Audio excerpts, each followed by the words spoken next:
going to talk about the contents of my bug out bag. By way of background, I'm a doctor and I'm often working in countries where there's been natural disaster, conflict, or just poor infrastructure due to chronic poverty in the global south. When you're working abroad, sometimes there's communication where you have to move locations quickly. This is usually because of a change in the security situation. This could be in the form of nearby military threats, from air attacks, artillery, or even ground incursions, from a kidnapping threat, or natural disaster like an earthquake, aftershock, or a flood. Either way, you have to move quickly, and if you're not in the same location as your main luggage, or even if you are, there may not be the opportunities to take anything that you can't immediately pick up and physically carry yourself. This is why you need to carry a small bag with some essentials that you consider necessary or will help you to survive. The bag stays with you 24 hours a day, even when you're working and when you're sleeping. This day sack size bag is sometimes called a go bag, a bug out bag, a personal emergency relocation kit, or a ready bag. This bag needs to carry items that are essential, such as your passport, your mobile phone and charger, but also other items that will help to sustain you for 24 hours at the very least. This means that you need food, clean water, and a change of underwear. If you can keep yourself fed, hydrated and comfortable on a personal level, you may have a clearer head for making important tactical decisions. What you carry depends entirely on the local situation. In some countries it may just be a first aid kit and a phone charger. If you're in a country like Gaza where all the infrastructure has been destroyed, there are no shops left, there are no cash points or ATMs, there may be no phone signal, and there's no available clean water. You need to be able to be self-sufficient by taking in what you need.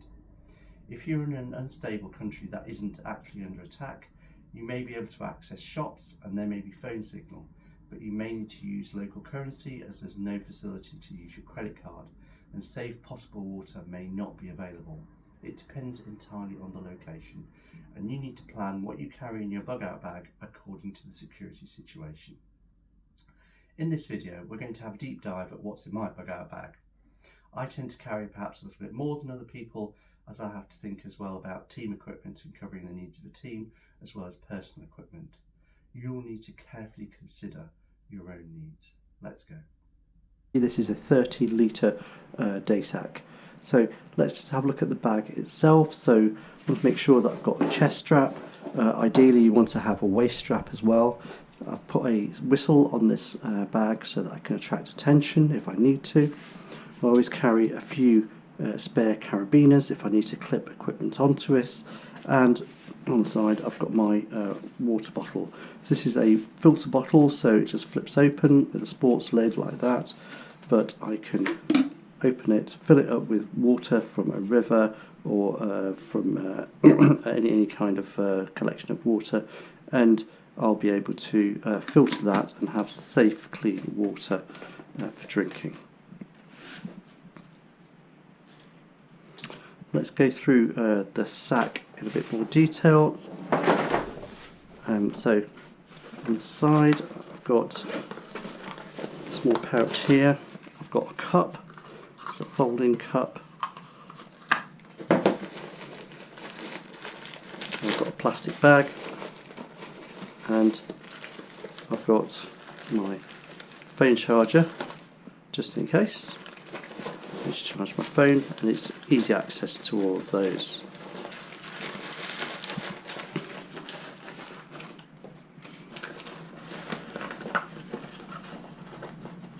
Took those away, and in this first sack I've got other stuff that I need to have easy access to. So I've got two hats, one for cold weather, one for keeping the sun off my face. I've got a pair of gloves, and I've got a waterproof. So that's tucked away in this first pocket, so if I need to get access to that quickly, if it starts raining, if I need to protect myself from the elements, then that's available straight away.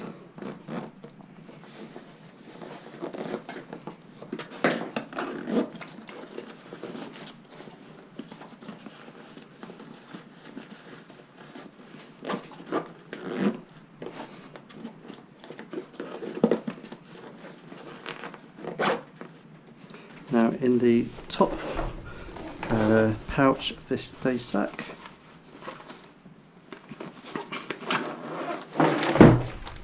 I've got my phone, and I've got a spork.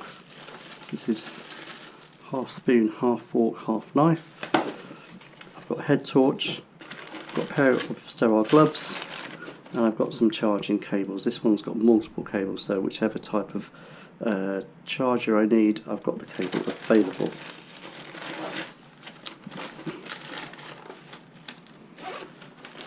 In here I've got my ID badge so that I can identify myself, and I've got some sunglasses. I've also got a waterproof bag, and I've got some baby wipes in there because personal hygiene is really important, especially when you don't have access to water all the time, and you need to make sure that you keep yourself clean. Similarly, I've got some toilet paper, so that's half a roll of toilet paper in a waterproof bag. I've also got some batteries in here and some hand gel so that I can keep my hands clean and I don't get any gut infections from having dirty hands.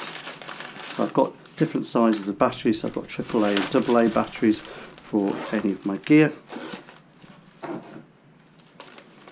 So sunglasses back in there as well. And in the other half of this, I've got a few pens tucked in there, and in this zipped sack I've got a few important things. So I've got my satellite phone. You don't have to carry a satellite phone, and actually in some countries it's illegal to carry a satellite phone, so you just need to be careful. I've also got my passport in a waterproof bag, and I've got money from various different countries. I've got US dollars, I've got pounds, and if I know which country I'm going to, then I will keep some of the local currency as well. I've got different chargers here, USB-C and a lightning port.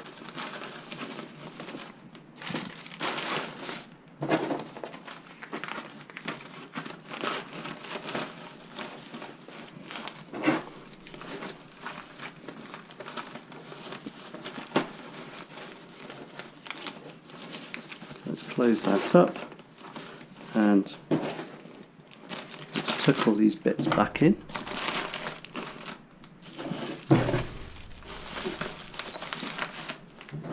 And here's my phone.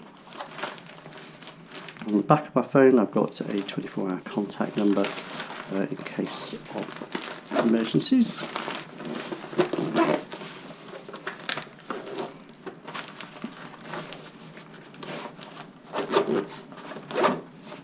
Now, let's open up the main sack. And the reason I like this bag is because it completely unzips. I can see everything inside without having to just going from the top and then having to labour about what's where. So, let's have a look in here. In this first zip pocket I've got biscuits, I've got some tea, nice Yorkshire tea, I've got sachets of milk, so that I can make myself a brew if I want to. And in here as well I've also got a door stop. This means that I can jam it into a door and stop anyone from opening it. Whether you choose to use one is debatable. Let's put all that back in.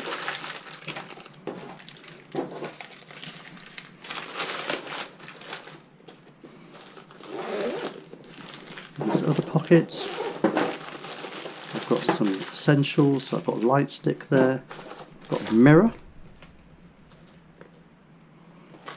and in this bag I've got simple things like toothbrush and toothpaste, disposable one, a few blister plasters, oral rehydration sachets,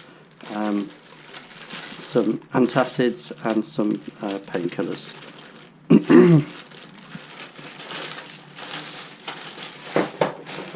In this, I've also got an inflatable pillow. It's really important to try and keep comfortable if you can. Inflatable pillow is really useful. And I've also got a sewing kit. So this kit's got sort of needles, thread. I've got some spare batteries in there, some spare buttons, a thimble, and various other little bits and pieces. So again, very useful because in places like Gaza there are no shops. If you don't have it when you go in, you're not going to be able to get hold of it. So you need to take these things with you, and it's far better to be prepared than to find yourself lacking something that will improve your own comfort.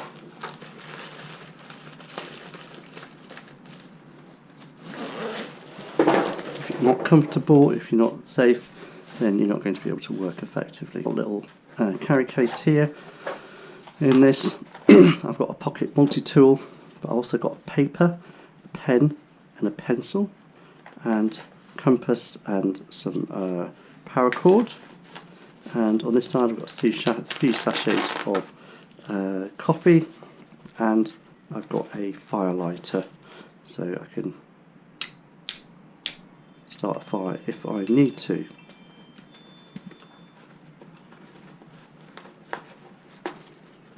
Let's close that up, put it away.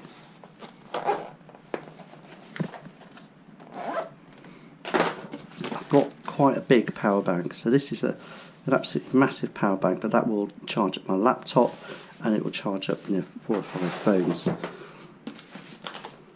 This is my first aid kit. Now I've got a separate video on the contents of my first aid kit, although I've already told you about my head torch. I've got a separate torch in here. This is my Nightcore NU33. It's USB-C charged, so it's got a rechargeable battery in there, and it's incredibly bright.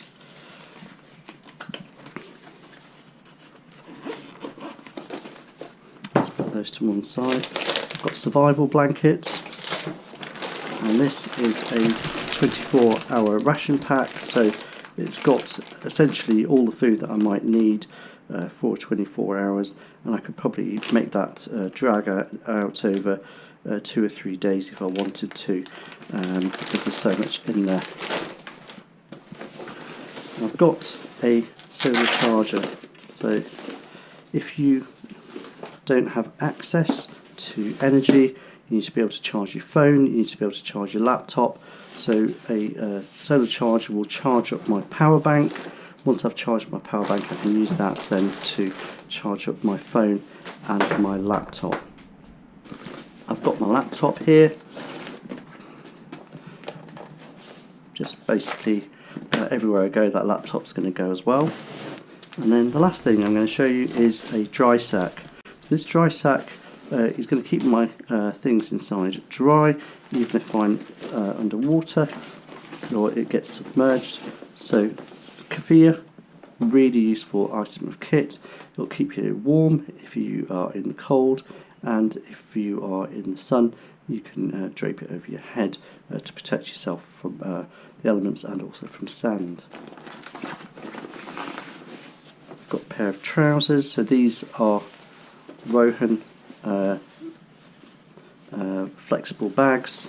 They're incredibly comfortable trousers, and you can also wash them in a sink overnight and they're dry the next morning, and they also fold up really, really snugly. I've got a fleece, so this fleece is getting quite light, but if you're trying to keep warm, it's layers that count, not the thickness. And I've also got a pack towel. I've got quite a large pack towel in case I'm having a shower, and I've got a face pack towel as well. And the last thing that I've got is another little carry bag, and in here I've got underwear, I've got spare socks and spare knickers, so that I've always got something clean. Again, personal hygiene is really important. You don't want to be uncomfortable by wearing the same clothes all the time and being itchy. So that's quite a lot that I've packed into my 30-litre bag. You can choose to leave things out, it's entirely up to you. But as I've said, in some environments, you're not going to have the opportunity to go out there and buy things, and so you need to be able to manage for yourself and be prepared.